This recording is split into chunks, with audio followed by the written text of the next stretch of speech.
AIMIM के 4 विधायकों ने पाला बदला, जिससे कि ओवैसी को गहरा धक्का लगा है। हमारे साथ मौजूद हैं एआईएमआईएम के प्रदेश अध्यक्ष और विधायक अख्तरुल इमाम साहब। अख्तरुल इमाम साहब, आपके 4 विधायकों ने पार्टी छोड़ दिया। तेजस्वी यादव और चारों विधायकों ने ये कहा कि हम लोग सेकुलरिज्म को मजबूत करने के लिए आरजेडी में शामिल हुए हैं, और तेजस्वी यादव भी ये कहे कि इनको सेकुलरिज्म को मजबूत करने के लिए इन चारों विधायकों को शामिल किया है।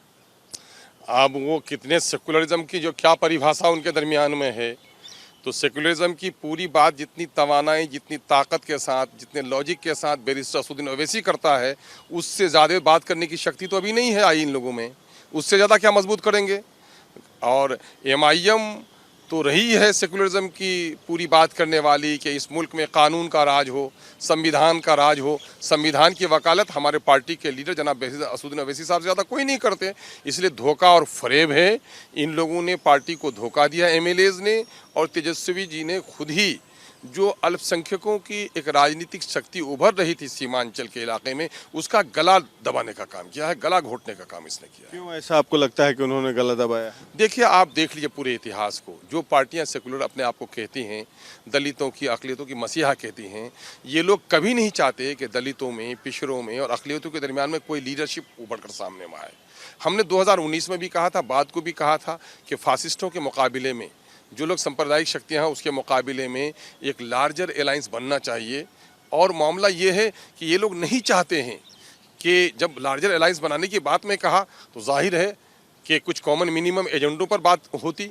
ये लोग नहीं चाहते हैं कि एमआईएम जैसी कोई शक्ति खड़ी हो जो अक़लियतों की लीडरशिप करे। ये लोग चाहते हैं कि अक़लियत के लोग हमारा गुलाम बन कर रहे हैं। ये बेवा की खूबसूरत बेटी को रखेल बनाना चाहते हैं, पत्नी नहीं बनाना चाहते। गोया अक़लियतों का, मुसलमानों का वोट तो इनको चाहिए, उसके दरमियान में लीडरशिप खड़ी नहीं हो, इनकी आंख में आंख डालकर बात नहीं करे। 15 साल तक इनकी हुकूमत रही। ये खुद बताएं कि सीमांचल के पिछड़ेपन के कारणों में से एक कारण इनका था कि नहीं था? इसने क्या दिया उस इलाके को? इसके काल में क्या हुआ इस इलाके में? उसको तो इंसाफ करना पड़ेगा। आपको कहने का मतलब कि लालू जी के काल में और राबड़ी जी के काल में सीमांचल में कुछ नहीं हुआ? आप देख लीजिए जाकर के इन 75 सालों में आखिर क्या है। जो नीति आयोग की रिपोर्ट है, मुख्तलिफ जो एजेंसियों की रिपोर्ट है, वो क्या है कि पर कैपिटा इनकम सबसे कम सीमांचल में, पलायन सबसे ज़्यादा सीमांचल में, बाढ़ की आफत से परेशान सबसे ज़्यादा सीमांचल, इन्फेंट मोर्टिलिटी रेट सबसे ज़्यादा वहाँ पर। तो वहाँ हुआ क्या है? इन विधायकों के खिलाफ आप क्या जाएंगे सीमांचल में? क्योंकि आपने सीमांचल इलाके में बहुत मेहनत किया है, हम सब ने देखा है, और एआईएमआईएम को मजबूती प्रदान दी है, और प्रदेश अध्यक्ष भी हैं। आप तो क्या बोलेंगे इनके खिलाफ और तेजस्वी यादव के खिलाफ? मुझे बोलने की कुछ भी जरूरत नहीं है। वहाँ की जनता खुद इंसाफ करेगी। वहाँ के लोगों ने कभी वोट नहीं दिया था कि सरकार बनाने के लिए हम वोट दे रहे हैं। उन्होंने तो वोट दिया था कि ओवैसी साहब ने सीमांचल डेवलपमेंट काउंसिल की बात कही है, सीमांचल के विकास की लड़ाई लड़ने की बात कही है। वो तो सीमांचल के विकास की और उनके साथ हो रही नाइंसाफी की लड़ाई के लिए इनको सिपाही बनाकर भेजे थे।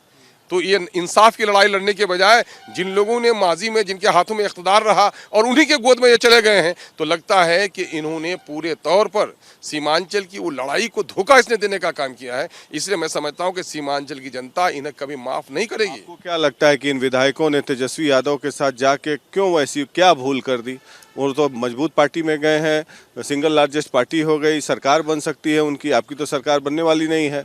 उनका कहना है कि मुसलमानों का वोट का बिखराव होता है, इसलिए हम लोग एक तरफ चले गए, सेकुलरिज्म का वोट का बिखराव नहीं होना चाहिए। इन 75 सालों से यही फलसफा सुनाते रहे लोगों को कि वोट का बिखराव मत होने दो, लेकिन गर्दनें काटी गई। 35% जो आसाम है वहाँ भी गर्दनें काटी गई, गुजरात में भी गर्दनें काटी गई। बाबरी मस्जिद में ताला खुलवाया भी गया, ताला लगवाया भी गया, बाबरी मस्जिद को तोड़ के ख़त्म भी कर दिया गया। और सारे आंकड़े ये कह रहे हैं कि लाल किला की फसील पे बैठने वाला मुसलमान आज कटोरा लेकर भीख मार रहा है चांदनी चौक में। तो क्या हो गया इस हिकमत से?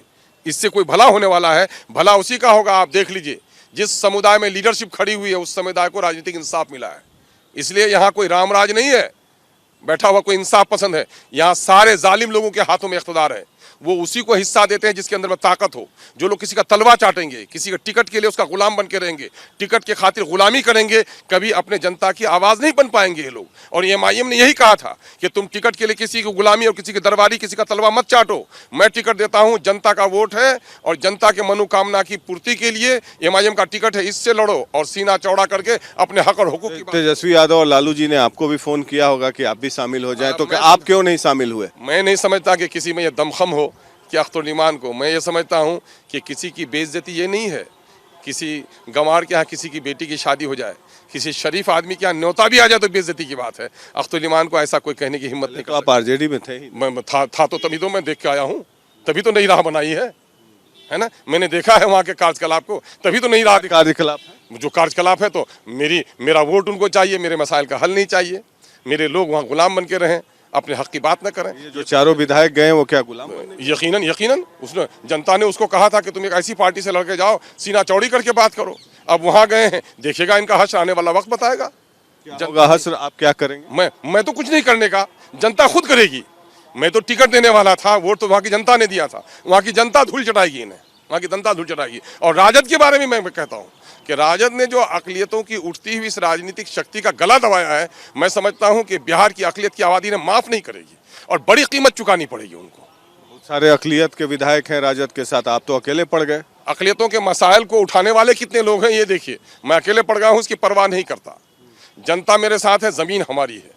ये लोग आए थे, ये लोग अपने नाम पर जीत के नहीं आए थे, ये अवैसी के नाम पर जीत करके आए थे, ये एमआईएम के नाम पर जीत कर आए थे। सीमांचल के लोगों ने हक व इंसाफ की इस तहरीक का उसको सिपाही बनाकर जिताने का काम किया था। ये अपने बलबूते पर जीत के नहीं आए। रहेंगे ओवैसी साहब के साथ? यकीनन मैं सीमांचल की लड़ाई में हर वक्त खड़ा हूँ और अवैसी साहब से आज भी बात हुई है कि कदम डगमगाने की कोई ज़रूरत नहीं। हमारे लोगों को, हमारे कार्यकर्ता अपना मनोबल को ऊंचा रखें। सीमांचल की लड़ाई सड़क से लेकर सदन तक हमने लड़ाई शुरू की। सदन में हमारी संख्या भले ही कम हो गई, लेकिन सड़कों पर जनता के दिलों में हमारा विश्वास कम नहीं हुआ है। हम पूरी मजबूती और तवानाई के साथ खड़े हैं। अगर ऐसी ज़रूरत पड़ी कि तेजस्वी की सरकार बननी हो तो आप क्या तेजस्वी यादव को समर्थन देंगे? उस वक्त आएंगे, वो अपने प्रायश्चित का क्या करेंगे, वो अपनी गलतियों का क्या खमियाजा भुगतेंगे, वो समय की बात होगी, समय की बात होगी। तो आपकी पार्टी को तोड़ के तेजस्वी यादव और लालू यादव ने गलती की? यकीनन है कि गलती नहीं किया है। मैं समझता हूं कि राजनीतिक नैतिकता का उन्होंने वो किया है, इंतहा कर दी है उन्होंने। आज पूछ ले इन नेताओं से को पूछ ले कि जो घटनाक्रम अभी हो रहा है महाराष्ट्र में कैसा लगता है, तो टिप्पणी ये देते हैं कि वो राजनीतिक नैतिकता के विरुद्ध है और जो कुछ उन्होंने यहाँ पर किया है उसने क्या किया है। इसलिए ये लोग कथनी और करनी में बड़ा फ़र्क है, जनता इसको महसूस करती है। और हम लोगों ने चूँकि अक़लियतों के साथ बड़ी नाइंसाफ़ी हुई है, उसी इंसाफ की लड़ाई हम लोगों ने लड़ने के लिए खड़ा किया अपने आप को, तो इन लोगों ने उस लड़ाई को कमज़ोर करने की। आखिरी सवाल आपसे कि आपको ऑफर आया था कि नहीं, आप क्यों नहीं गए? आया तो जरूर होगा, चार ही गए। ज़मीर बेच के जिंदा रहूं ये नामुमकिन, मैं अपने आप से करूं दंगा। ऑफर मिला था, क्या ऑफर मिला था? ज़मीर बेच के जिंदा रहूं ये नामुमकिन, मैं अपने आप से करूं दंगा ये नामुमकिन। ज़माना किसी को कहे मसीहा मुमकिन है, अख्तरुल ईमान भी कहे उसको मसीहा नामुमकिन। न किसी के पास वो कीमत है, न अख्तरुल ईमान को खरीदने की कोई हिम्मत कर सकता है। आपको फोन नहीं आया? बिल्कुल करने की हिम्मत भी नहीं कर सकते। मैं विचारों की लड़ाई लड़ता हूँ और जो विचारों की लड़ाई लड़ते हैं वो भटकते और बहकते नहीं हैं, अपने विचारों के साथ डटकर खड़े रहते हैं। ये थे अख्तरुल इमाम जो कि प्रदेश अध्यक्ष हैं एमआईएम के। इन्होंने कहा कि इनको खरीदने की ताकत किसी को नहीं है और जहां तक इनके विधायक जो भाग गए उन पर कहा कि जनता उन्हें सबक सिखाएगी। पटना से वीडियो जर्नलिस्ट सूरज के साथ Prakash Singh, Republic media network के। नहीं, बिल्कुल नहीं जाएगा। हमारी इच्छा है कि क्या जाए या सब आला कमान जो करेंगे वही नहीं करना पड़ेगा। और जाने से कोई लाभ नहीं है। आरजेडी वाला वोट ले लेता है और जदयू को वोट नहीं देता है, क्या फायदा है? नहीं, भाजपा के साथ जाना चाहिए या अपना मजबूती प्रदान करना चाहिए। अभी तो हम लोग भाजपा के साथ हैं। भाजपा के साथ रहने में फायदा है कि नुकसान? तो अभी कैसे कहते हैं नुकसान है? दोनों भाई भाई है तो घाटा नफा तो होती है। कोई फल खाते हैं, कोई कुछ खाते हैं, कोई शत्रुगुन्ना खा के रह जाता है, तो ये होता है। बीजेपी के नेता जिस बोल रहे हैं, जेडीयू के नेताओं को लगती है? नहीं, बीजेपी नेता बोल रहे, हम भी कहाँ कम बोल रहे हैं? अगर वो बोलते हैं तो हम दम मार ले तब ना। शिक्षा को लेकर आप लोग को घेर रहे हैं, शिक्षा नहीं, हाँ तो शिक्षा तब सब कुछ उसी को दे दिया जाएगा। पथ निर्माण ले ही लिया गया और से बड़ा बड़ा पोस्ट ले ही गया, तो शिक्षा रह गया तो क्या रह गया? शिक्षा में काम अच्छा नहीं किया आप लोगों ने। बढ़िया काम हुआ है। अभी शिक्षा पर चर्चा चल रही थी, कितना कितना हमारे ये विजय चौधरी जी बोले क्या क्या करने जा रहे हैं, तभी तो हम बयान नहीं कर सकते हैं, लेकिन बहुत कुछ करेंगे, बहुत कुछ करना है। कल जदयू के विधायक गायब थे सर, विधानसभा के अध्यक्ष, लगता है कि विधानसभा अध्यक्ष अपनी मनमानी कर रहे हैं। नहीं, मनमानी नहीं, ऐसा कोनो बात नहीं। गायब नहीं था, अपने अपने काम में लगे हुए थे। अरे अग्निपथ के मामले में क्या बोले हैं? फिर दोहराना चाहते हैं उसी बात को जो हम बोल दिए कल दिन।